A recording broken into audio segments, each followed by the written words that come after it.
This girl was tricked by a man in her first love. Not only did he date many other girls, but he also drained all her money. When Momo found out, she wanted to beat him up, but she wasn't his match. And so, Momo's first love came to an end, and there was nothing she could do about it. At this point, Momo saw some students bullying Ken in the classroom. Unable to stand it, she immediately walked into the room and sat next to Ken. Just by looking at those bullying Ken with her eyes, the bullies became scared and didn't dare to move. Then Momo curiously flipped through Ken's book, only to find it filled with boring content about supernatural phenomena. However, this behavior made Ken think that Momo was interested in supernatural events, so he began to explain these topics to her. After hearing him out, Momo was left speechless. She told Ken that she only believed in ghosts, but she didn't believe in aliens. After hearing that, Ken started to laugh at her, and they began arguing. To prove their points, they decided to make a bet and explore places the other had chosen. Momo was sent to an abandoned hospital, rumored to have traces of alien activity, while Ken was sent to an abandoned tunnel, a popular spot for paranormal events. As Ken walked, he soon noticed bloodstained footprints on the ground, which made him nervous. He shone his flashlight ahead, but there was nothing. However, when Ken turned around, a bizarre old lady suddenly appeared in front of him. Startled, Ken immediately ran away.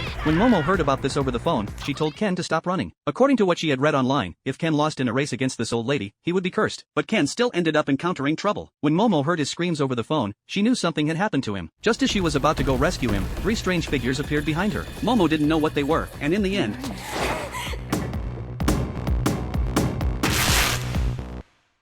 she was kidnapped by aliens. These aliens were a male-only species and had to clone individuals to reproduce. They needed to take human organs for research. Upon hearing this, Momo felt devastated. But no matter how hard she struggled, it was futile because the aliens had already used telepathy to control her brainwaves. Just as they were about to complete their task, Momo's phone rang. One of the aliens picked up the phone, and as soon as they did, a foot appeared on the screen and kicked the alien out of the way. What followed was Ken, cursed by the old lady.